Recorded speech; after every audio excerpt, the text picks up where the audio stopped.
महाराष्ट्र में भाषा का विवाद लगातार जारी है। अब इस विवाद पर ज्योतिषपीठ के शंकराचार्य स्वामी अभिमुक्तेश्वरानंद सरस्वती का बयान सामने आया है। उन्होंने कहा कि ठाकरे परिवार मगध से आया है, तब तो उन्हें मराठी नहीं आती थी, वो लोग आज मराठी के लिए क्यों लड़ रहे हैं। इस समय महाराष्ट्र की धरती पर एक विषय और छाया हुआ है, भाषा विवाद।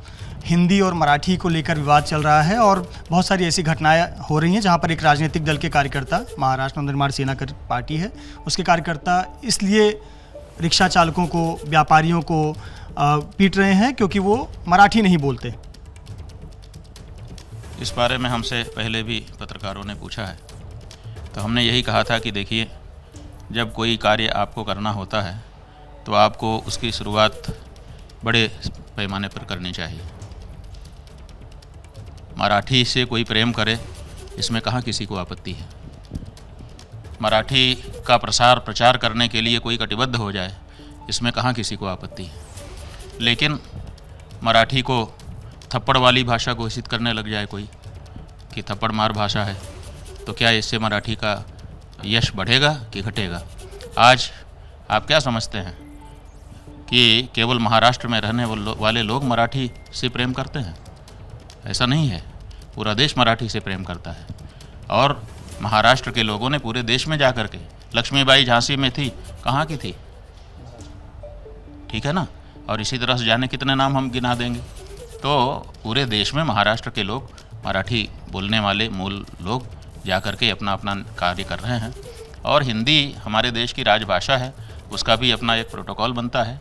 अगर वो किसी देश के भूभाग में बोली जा रही है या उसके बारे में कोई प्रयत्न किया जा रहा है, तो उसमें क्या आपत्ति होनी चाहिए। हम कहते हैं कि देश के बाहर भी बहुत से ऐसे स्थान हैं जहाँ पे मराठी सिखाई जाती है और लोग सीखते हैं।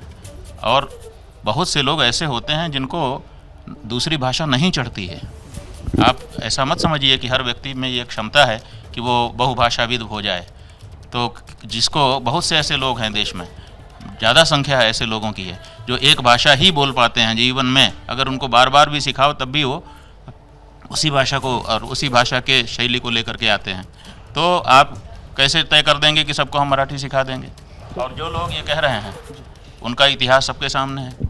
वो लोग भी तो कभी महाराष्ट्र से बाहर से आए थे। उन्हीं के बाप दादा ने जो अपनी जीवनी लिखी है, अपने परिवार का इतिहास लिखा है, उसमें उन्होंने लिखा है कि कभी हम लोग मगध से आए थे। तो जब आप मगध से आए थे तो आप मराठी नहीं थे, उस समय आपको महाराष्ट्र की भाषा भी नहीं आती होगी। लेकिन महाराष्ट्र वो महाराष्ट्र था जिसने मगध के आए आदमी को स्वीकारा और स्वीकार करके उसको इतना बड़ा मराठी बना दिया कि आज वो मराठी के लिए लड़ रहा है ना। मागधी जो भाषा थी मगध की, वो भूल गया और मराठी रह गई। तो ये जो प्यार आपके पूर्वजों ने, महाराष्ट्र के लोगों ने आपको सिखाया, आप उसको क्यों नहीं आगे बढ़ाते हो कि हम इतना लोगों को प्रेम दे दें, इतना उनको अपना बना लें कि वो अपनी भाषा भूल करके हमारी मराठी में ही बोलने लग जाएं। ये रास्ता क्यों नहीं अपना। आप ठाकरे कुटुंब की बात कर रहे हैं जिनका कहीं ना कहीं ओरिजिन जो है वो मगध से रहा है। आज वो दोनों भाई एक मंच पर आ गए, लेकिन एक भाई तो ये कह रहा है कि अगर कोई भाषा का, मराठी भाषा का अपमान करेगा तो उसे कान के नीचे बजाओ, यानी थप्पड़ तो मारो पर वीडियो मत बनाओ।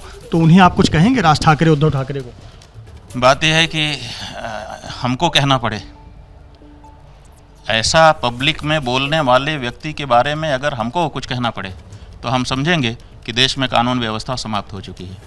क्यों? क्योंकि अगर कोई व्यक्ति पब्लिक में खड़ा होकर के लोगों को मारने पीटने के लिए प्रेरित करता है, और इतना ही नहीं, सबूत छुपाने के लिए प्रेरित करता है कि सबूत मत छोड़ना, इसका मतलब है कि एक कॉन्स्पिरेसी है।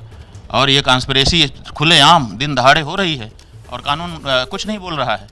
एक आम व्यक्ति को, भारत के नागरिक को, धर्माचार्य को इस बारे में बोलना पड़े, ये उचित नहीं है। इस पर तो संज्ञान सरकार को और प्रशासन को लेना चाहिए कि ऐसा कोई कैसे पब्लिक में सबको भड़का सकता है।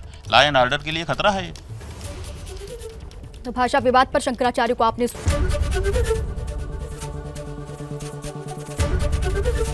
एबीपी गंगा, खबर आपकी, जुबान आपकी।